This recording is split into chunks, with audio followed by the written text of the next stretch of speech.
नमस्कार दोस्तों, आप सभी का स्वागत है करंट अफेयर्स फंडा के यूट्यूब चैनल पर। मेरा नाम है विकास शर्मा और आज हम एक बहुत ही महत्वपूर्ण करंट अफेयर्स विषय पर चर्चा करने वाले हैं। दिल्ली सरकार ने रेबीज जैसी खतरनाक बीमारी को नोटिफाइबल डिजीज जो है वो घोषित किया है। एग्जामिनेशन पॉइंट ऑफ व्यू से ये काफ़ी इम्पॉर्टेंट है कि ये जो नोटिफाइबल डिजीज़ है ये क्या होती है। हम इस पूरे मुद्दे को बहुत ही आसान भाषा में समझेंगे। आपसे रिक्वेस्ट करूंगा कि इस वीडियो को शेयर जरूर करिएगा ताकि और लोगों तक ये जानकारी पहुंचे। सबसे पहले यहाँ पर थोड़ा सा जानने की कोशिश करेंगे कि रेबीज़ होता क्या है। देखिएगा, आजकल गांव वगैरह में आप जाएंगे, रूरल एरियाज़ में जाएंगे तो वहाँ पर बहुत ही आम माना जाता है इन चीज़ों को। बहुत ज़्यादा लोग इस चीज़ की रख रखाव नहीं कर पाते। तो रेबीज़ जो है वो एक वायरल जोनेटिक डिजीज़ है। जोनेटिक डिजीज़ का मतलब क्या होता है कि कोई भी एनिमल जो है उससे ह्यूमन बीइंग में जो ये ट्रांसफ़र हो रही है बीमारी, इसको हम लोग जोनेटिक डिजीज़ बोलते हैं। तो बेसिकली जो ये एक जोनेटिक डिजीज़ जो होती है ये जानवरों से इंसानों में फैलती है। तो इसके सबसे ज़्यादा जो अधिक मामले हैं वो आज के टाइम पर वो देखने को मिल रहे हैं डॉग बाइट्स के द्वारा। जब कुत्ता काट लेता है ना तो उससे हमें ये मामले सबसे ज़्यादा देखने को मिलते हैं। और ये एक ऐसी डिजीज़ है, ये डायरेक्टली इफेक्ट क्या करती है, आपकी जो सेंट्रल नर्वस सिस्टम होता है, ब्रेन और स्पाइनल कॉर्ड, इसको ये करती है। तो इसका जो टाइम है वो कई बार देखा जाता है कि 2 से 3 महीने तक का भी होता है। धीरे धीरे जो है ये पूरी बॉडी में जो ब्रेन और स्पाइनल कॉर्ड होता है उसको ये इफ़ेक्ट करती है।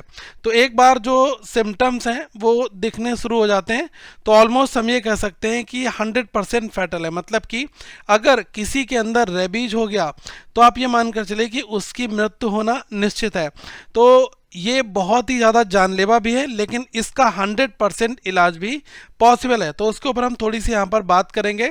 देखिएगा, इसके लक्षण क्या होते हैं, क्या क्या चीज़ें होती हैं। देखिए, जब रेबीज़ का जो इनिशियल पॉइंट पर लक्षण जो है स्टार्टिंग वो यही होता है कि फीवर और हेडेक है। एक हाइड्रोफोबिया, मतलब पानी से जो है काफ़ी ज़्यादा डर लग रहा है। मतलब जब बच्चा या जिसको काट लिया है वो पानी देखकर बहुत ज़्यादा डरे और ज़ोर ज़ोर से आवाज़ निकाले, तो मानकर चलो कि यहाँ पर उसके अंदर लक्षण आना शुरू हो चुके हैं। इसके अलावा बहुत ज़्यादा अत्यधिक बुखार और ज़्यादा से ज़्यादा जो सलाइवा है वो उसका जब निकलना स्टार्ट हो जाता है, मतलब लार निकलना, मांसपेशियां जो होती हैं मसल्स उनमें जब ऐठन होती है, और पैरालिसिस मतलब लकवा, ये जो चीज़ें हैं वो बहुत ही कॉमन सिम्टम्स माने जाते हैं रेबीज़ के। तो देखिएगा, जो ये हाइड्रोफोबिया है ये रेबीज का सबसे ज़्यादा प्रमुख हॉलमार्क लक्षण माना जाता है। तो इसलिए कई बार एग्जामिनेशन में पूछा जाता है कि ये जो हाइड्रोफोबिया है ये जो है कौन सी बीमारी का सबसे मुख्य लक्षण है, तो आप उसमें रेबीज जो है वो यहाँ पर चूज़ कर पाएंगे। अब देखिएगा, क्या रेबीज से जो रोकथाम है वो पॉसिबल है। देखो, अच्छी बात यह है कि रेबीज से बचा जा सकता है यदि कुत्ते के काटने के तुरंत बाद जो है घाव है अगर उसको धो लिया जाए, ठीक है। तो washing of wound that is really very important. और उसके बाद जो है उसका वैक्सीनेशन समय पर टीका अगर लगवा लिया जाए तो उससे जो है जान बचाई जा सकती है। लेकिन लक्षण आने के बाद रेबीज़ का कोई भी इलाज नहीं होता। तो रेबीज़ 100% फैटल है, मतलब अगर रेबीज़ हो गया तो मृत्यु होना निश्चित है, लेकिन 100% ये प्रिवेंटेबल भी है, क्योंकि अगर हम इसका वैक्सीनेशन टाइम पर कराएंगे तो हम इससे बच यहाँ पर सकते हैं। तो ये काफ़ी इंपॉर्टेंट है। और जो पोस्ट एक्सपोजर प्रोफाइलेक्सिस है वो सबसे ज़्यादा ज़रूरी है। मतलब कि कुत्ते के काटने के बाद जो रख रखाव है, वैक्सीनेशन है, घाव को धुलना है, वो ज़्यादा ज़रूरी यहाँ पर हो जाता है। अब देखिएगा, ये इसमें क्या क्या चीज़ें आ जाती हैं वो हम थोड़ा सा समझते हैं कि पोस्ट एक्सपोजर प्रोफाइलेक्सिस जो है वो है क्या। तो पोस्ट एक्सपोजर प्रोफाइलेक्सिस यानी पीपी वह इलाज है जो कुत्ते के काटने या रेबीज के संपर्क आने के तुरंत बाद दिया जाता है ताकि रेबीज संक्रमण को रोका जा सके। सबसे पहले जो महत्वपूर्ण कदम यह है कि सोप एंड वाटर की मदद से हम उस घाव को धुल लेते हैं 15 मिनट तक लगातार, ताकि उस पर जो बैक्टीरियाज वगैरह हैं, जो लार है, वो वहाँ से ख़त्म हो जाए। इसके बाद में जो एंटी रेबीज़ वैक्सीन है ARV वो दी जाती है 0, 3 डेज, 7 डेज, 14 डेज। तो इतने डेज के अंतराल पे इसका पूरा जो ट्रीटमेंट है वो यहाँ पर प्लान किया जाता है। और अगर जो काटना है वो बहुत ज़्यादा गंभीर हो, बहुत ज़्यादा गहरा घाव हो गया हो, खून बह गया हो, तो उसके साथ जो है RIG भी दिया जाता है, ठीक है। RIG का मतलब होता है रेबीज़ इम्यूनोग्लोबुलिन, ठीक है, तो ये भी यहाँ पर दिया जाता है। तो याद रखिए कि रेबीज के लक्षण आने के बाद जो बीमारी है वो लाइलाज हो जाती है, लेकिन समय पर अगर हमने पोस्ट एक्सपोजर प्रोफाइलेक्सिस अगर दिया है तो इसको 100% रोका जा सकता है। अब ये इंपॉर्टेंट है कि नोटिफाइबल डिजीज क्यों है। नोटिफाइबल डिजीज का मतलब क्या होता है? नोटिफाइबल डिजीज का मतलब होता है कि इस बीमारी के हर मामले की जानकारी कानूनी रूप से सरकार को देना अनिवार्य होता है। मतलब अस्पताल और डॉक्टर, स्वास्थ्य विभाग जो है वो इन सब चीज़ों के लिए रिपोर्ट करते हैं। तो जो नोटिफाइबल डिजीज है is one of that must be legally reported to the government authorities, ठीक है। तो इसमें जो हॉस्पिटल और डॉक्टर्स हैं ये इन्फॉर्म करते हैं हेल्थ डिपार्टमेंट को, ठीक है, स्वास्थ्य विभाग को इसकी जानकारी दी जाती है। और इससे क्या होता है कि जो डिजीज सर्विलेंस और कंट्रोल है उसके ऊपर हम काफ़ी ज़्यादा काम कर पाते हैं। तो अभी दिल्ली गवर्नमेंट है, उन्होंने एक डिसीजन लिया है। दिल्ली सरकार ने मानव रेबीज को नोटिफाइबल डिसीज घोषित करने का निर्णय जो है वो ले लिया है। इसका उद्देश्य यही होगा कि रेबीज से होने वाली मृत्यु को शून्य पर लाना, ठीक है। तो इसको हम नेग्लेजिबल लेकर आए, जीरो ह्यूमन रेबीज डेथ हो, ये मेन एम है। इस वजह से दिल्ली गवर्नमेंट ने ये वाला डिसीजन यहाँ पर लिया है। अब देखिएगा इसकी नीड यहाँ पर क्यों पड़ती है। देखो भारत में रेबीज के जो है कई मामले पहले रिपोर्ट हो ही नहीं पाते थे। इसका कारण सरकार के पास जो सही और पूरा डाटा उपलब्ध नहीं था। तो इसी समस्या को जो है दूर करने के लिए ये महत्वपूर्ण कदम यहाँ पर उठाया गया है। अब ये देखिएगा कि जो इसका बेनिफिट क्या मिलेगा, जो नोटिफाइबल डिजीज़ जो है इन्होंने बना दिया है, तो इससे क्या होगा कि जो भी इस फैसले से रेबीज से जुड़े जो मामले हैं इसका हमें सटीक डेटा मिलेगा, एक्यूरेट डेटा कलेक्शन होगा और early detection of the cases होंगे। हमें ये भी पता चल पाएगा कि बीमारी कहाँ कहाँ पर हुई है और better allocation of the vaccines को सही जगह पर समय से भेजा भी जा सकेगा और स्ट्रॉन्गर पब्लिक हेल्थ रिस्पॉन्स है वो भी यहाँ पर देखने को मिलेगा। जो हमारी स्वास्थ्य प्रणाली है इसको और भी मजबूत यहाँ पर किया जा सकेगा। एक चीज़ काफ़ी इंपॉर्टेंट है, वन हेल्थ अप्रोच। देखिएगा जो रेबीज है इसके नियंत्रण के लिए जो है मानव जो स्वास्थ्य है, पशु स्वास्थ्य है, दोनों एक साथ मिलकर चलना काफ़ी ज़रूरी है। अब आप यहाँ पर इस पूरे जो है बैन डायग्राम में देखेंगे तो ये ह्यूमन हेल्थ है, यहाँ पर एनिमल हेल्थ है और ये इन्वायरमेंट। तो इन तीनों का जो कॉमन पोर्शन है वो ये वाला है, तो इसीलिए इसको कहा गया है वन हेल्थ, ठीक है।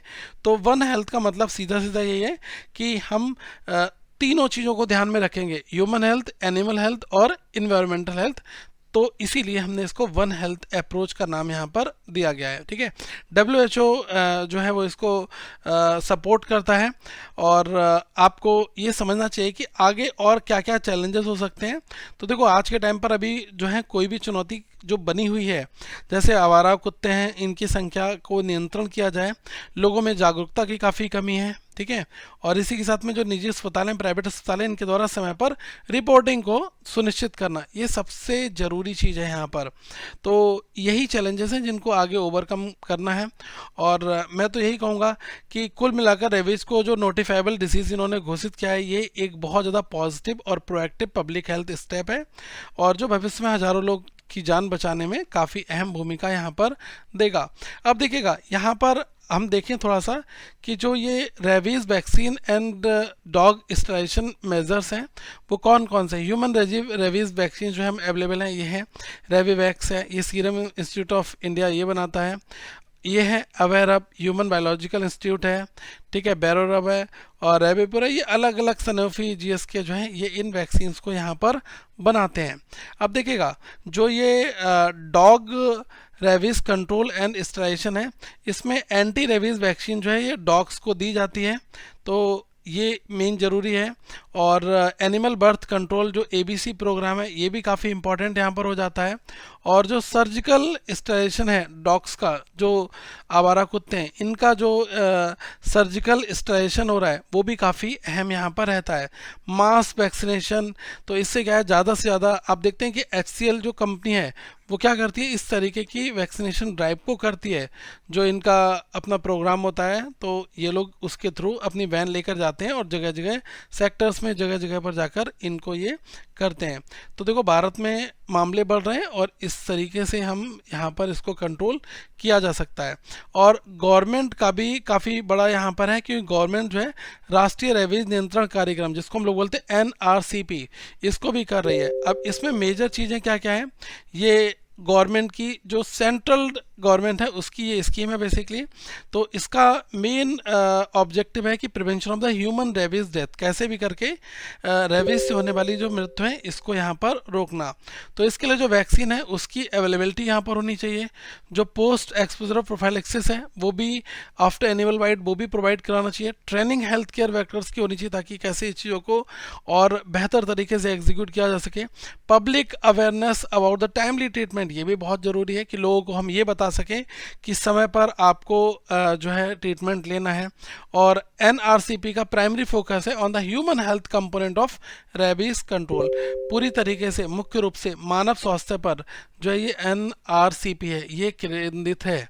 अब यहाँ पर ये देखिएगा कि जो NAPRE ये इसका कौन सा प्रोग्राम है, ये डॉग मीडिएट रेबीज उन्मूलन हेतु राष्ट्रीय कार्य योजना है। तो इसका मुख्य उद्देश्य यह है कि मास लेवल पर जो है डॉग वैक्सीनेशन करना और जो डॉग मीडिएट रेबीज है इसको 2030 तक जो है एलिमिनेट कर देना। तो ये बहुत इंपॉर्टेंट डेडलाइन है कि 2030 तक कुत्तों से फैलने वाले रेबीज का उन्मूलन यहाँ पर हो जाए, इसको एलिमिनेट किया जा सके। और control of the stray dogs population, इसके लिए भी जो ये बर्थ कंट्रोल के लिए जो ये वैक्सीनेशन स्टलाइज करेंगे वो भी काफ़ी इंपॉर्टेंट यहाँ पर है। और हेल्थ और जो वेटनरी और अर्बन बॉडीज़ हैं इन तीनों के बीच में कोऑर्डिनेशन यहाँ पर बनाकर रखना, ठीक है। क्योंकि भारत में जो अधिकांश रेबीज़ के मामले कुत्तों से काटने पर ही होते हैं, तो इस वजह से ये चीज़ें हैं। ये NAPRE है, ये एड्रेस करिए root cause of the rabies transmission. यहाँ पर देखिएगा कि ABC रूल क्या होता है, ये बहुत इंपॉर्टेंट है। एनिमल बर्थ कंट्रोल का जो नियम है वो क्या कहता है, देखो ये रूल्स क्यों बनाए गए हैं। जो स्ट्रे डॉग्स हैं अर्बन एरियाज़ में, तो इनकी पॉपुलेशन को जो है एक तरीके से कंट्रोल किया जा सके। तो इसके की पॉइंट्स में सबसे पहले क्या है कि जो अर्बन लोकल बॉडीज़ हैं इनके साथ में इनके द्वारा इसको इम्प्लीमेंट किया जा सके, ठीक है। और जो फोकस है सर्जिकल स्टलाइजेशन पर, स्ट्रे डॉग्स पर, उस पर काफ़ी काम किया जा सके। Vaccination along with the installation इसको प्रमोट किया जाए। और जो ट्रीटमेंट है एनिमल्स का वो भी यहाँ पर पशुओं के साथ मानवीय व्यवहार हो। ऐसा ना हो कि इनको मार दिया जाए, डंडों से मार मार कर जो है इनको अधमरा कर दो, मार दो, फेंक दो, गोली मार दो, ऐसी चीज़ें ना हों, ठीक है। तो ABC रूल्स जो हैं वो पूरी तरीके से डॉग्स के लिए है, मतलब सबसे महत्वपूर्ण कड़ी है एक तरीके से रेबीज को नियंत्रण करने के लिए। Uncontrolled dog population, dog bite और स्प्रेड ऑफ रेबीज, इसके लिए हम लोग इन रूल्स को यहाँ पर ये बना रहे हैं और इस रूल से ये चीज़ें रिड्यूस यहाँ पर होंगी। अब ये जो मैंने आपको बताया कि वन हेल्थ अप्रोच क्या है, ये तीनों को आपस में कनेक्ट करना, NRCP को, NAPRE को, ABC रूल्स को, ताकि जो कंप्लीट हमारा जो इन्वायरमेंट कंट्रोल है और एनिमल हेल्थ है और ह्यूमन हेल्थ है, ये तीनों आपस में को रिलेटेड है और ये तीनों सेफ यहाँ पर हैं। ओके, तो ये था। और मैं यहाँ पर कहूँगा कि 2030 तक की ये एलिमिनेट करने की जो डेडलाइन है वो काफ़ी इंपॉर्टेंट है।